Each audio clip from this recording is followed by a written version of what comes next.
Okay, part 2 of our lesson. We're going to also factor perfect square trinomials. So we're going to do the difference of two perfect squares and perfect square trinomials. We're going to start with the difference of two perfect squares.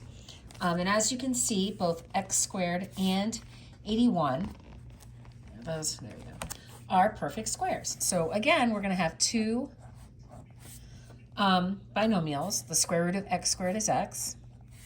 The square root of 81 is 9. After you do that, all that's left to do is you make one positive and one negative. And the reason is, if I were to multiply this out, I would get x times x is x squared.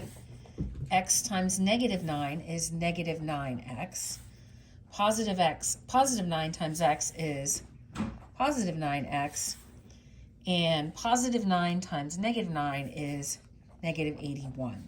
These two middle terms, if you were to multiply them out, will always cancel each other out and become 0, meaning that this is the answer. So here, x squared, 25, both perfect squares. Two binomials, x and x, because that's the square root of x squared. 5 and 5, because 5 is the square root of 25.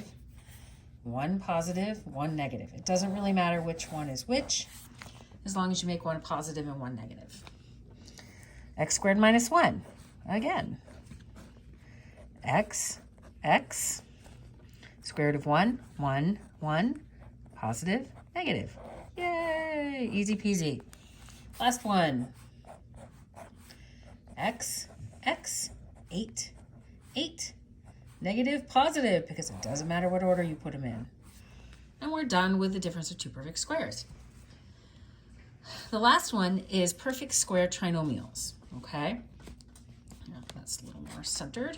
Let me push this up a little bit. Okay, so what I notice again is the first term is a perfect square and the last term is a perfect square.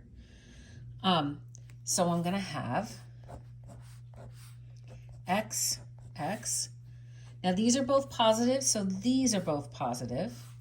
And I'm going to have 3 times 3 because the square root of 9 is 3. 3 times 3 is 9. 3 plus 3 is 6. Again, perfect square, perfect square. Same thing. We have x, we have x.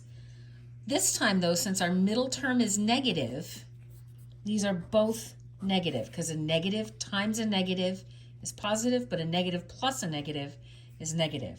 Square root of 25 is 5. And the last ones. We have negative 16 and positive 64. So we have x, both negative, because a negative times negative is positive, and a negative plus a negative is a negative. We have 8 and 8.